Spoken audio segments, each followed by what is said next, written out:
President Trump meets with NATO allies in Switzerland today. His threat to take Greenland from Denmark by force if necessary has shaken the alliance. It's also sparked outrage in Denmark, one of America's closest NATO allies. Thousands took to the streets to protest a betrayal of a decades-long friendship. Chuck Holton reports from Copenhagen. Thousands of Danes marched from Copenhagen City Hall to the U.S. Embassy, waving Greenlandic flags and chanting.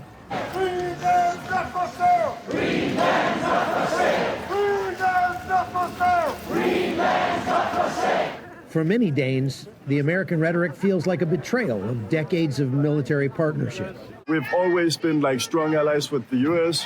Personally, I've always loved the U.S. and our military. They have been standing ready always. We were the only country to lose as many troops as the Americans in the wars in Iraq and Afghanistan, and we support America full on every time.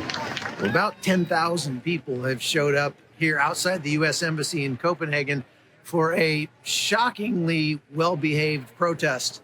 It's pretty clear that the people here are not as much angry as they are just befuddled, because everybody keeps saying, we're supposed to be friends.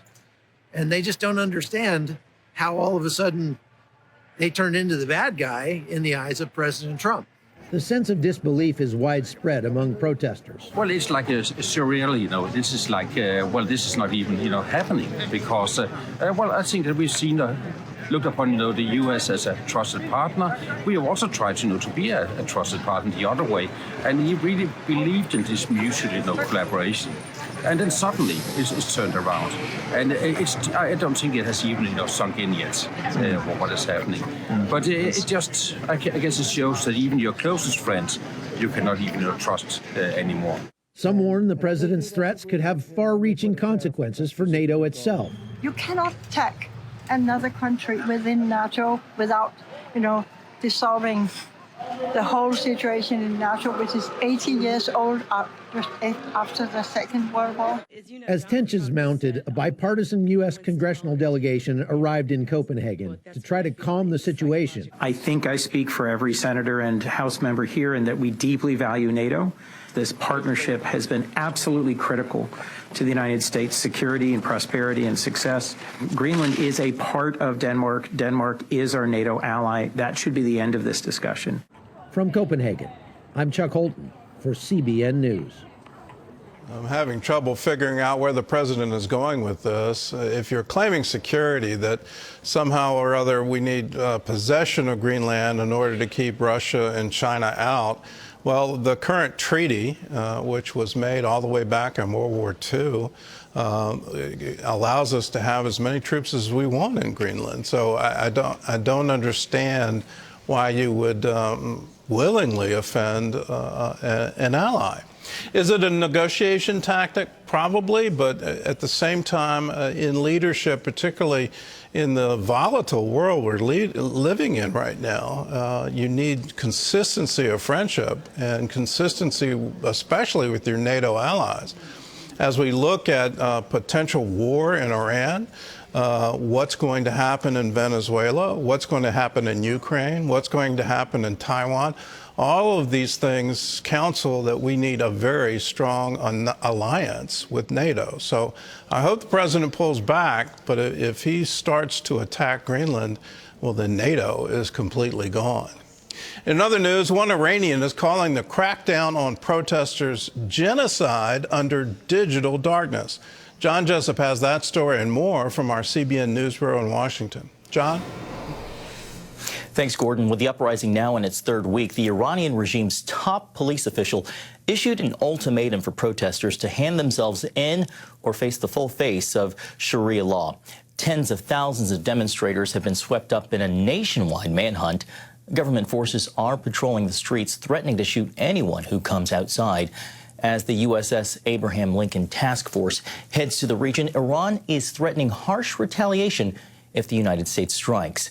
In East Jerusalem, Israeli forces are tearing down the headquarters of the UN Relief and Works Agency, which is responsible for Palestinian refugees. In 2024, the Knesset banned UNRWA from operating on Israeli territory, citing evidence that the agency employees took part in the October 7th attacks. Well, the Indiana Hoosiers are celebrating their first college football championship today. The undefeated team, winning 16 games this season, beat the Miami Hurricanes 27-21 in the national championship last night. A pivotal moment came with 9 minutes left in the game. On a fourth down, Indiana quarterback Fernando Mendoza ran it up the middle and leapt into the end zone to give his team a 10-point lead. Mendoza is now a national champion and a Heisman Trophy winner. He's also a strong Catholic. 2 days before the game, he told reporters, quote, "I know God has gotten me to this point, and I owe him so much. I can't thank him enough, and I give him all the glory." Congratulations to Mendoza and the team. Gordon? Definitely congratulations. It's one of the more thrilling championship games I've ever seen. And that touchdown run on fourth down, what a gutsy call by the coach, but what an incredibly gutsy play by the quarterback. And for him in one of the largest stages in sports to say both before and after the game, "I give all glory to God." What an incredible testimony. If you want to see people helped right here at home in the United States, if you want to see them helped around the world, join the 700 Club. A portion of every gift goes into the work of Operation Blessing. Another portion goes into the work of CBN International to preach the gospel around the world. You're a part of all of it when you join with us. That's $20 a month, 65 cents a day. Some can join at higher levels. We have them. 700 Club Gold at $40 a month. 1000 Club, that's $1,000 a year. That breaks out to $84 a month, and 2500 is $2,500 a year.